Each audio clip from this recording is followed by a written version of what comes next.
In this video, I'll show you how to test email deliverability in Salesforce so you can confirm that your organization is able to send outbound emails without running into spam filters or configuration issues.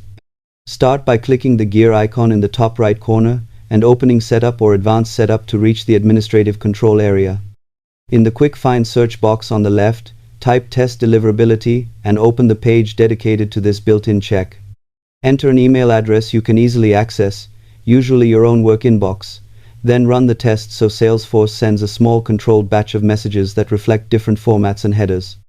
Review how those emails appear in your mailbox, checking sender details, formatting, and whether they land in the inbox or spam folder.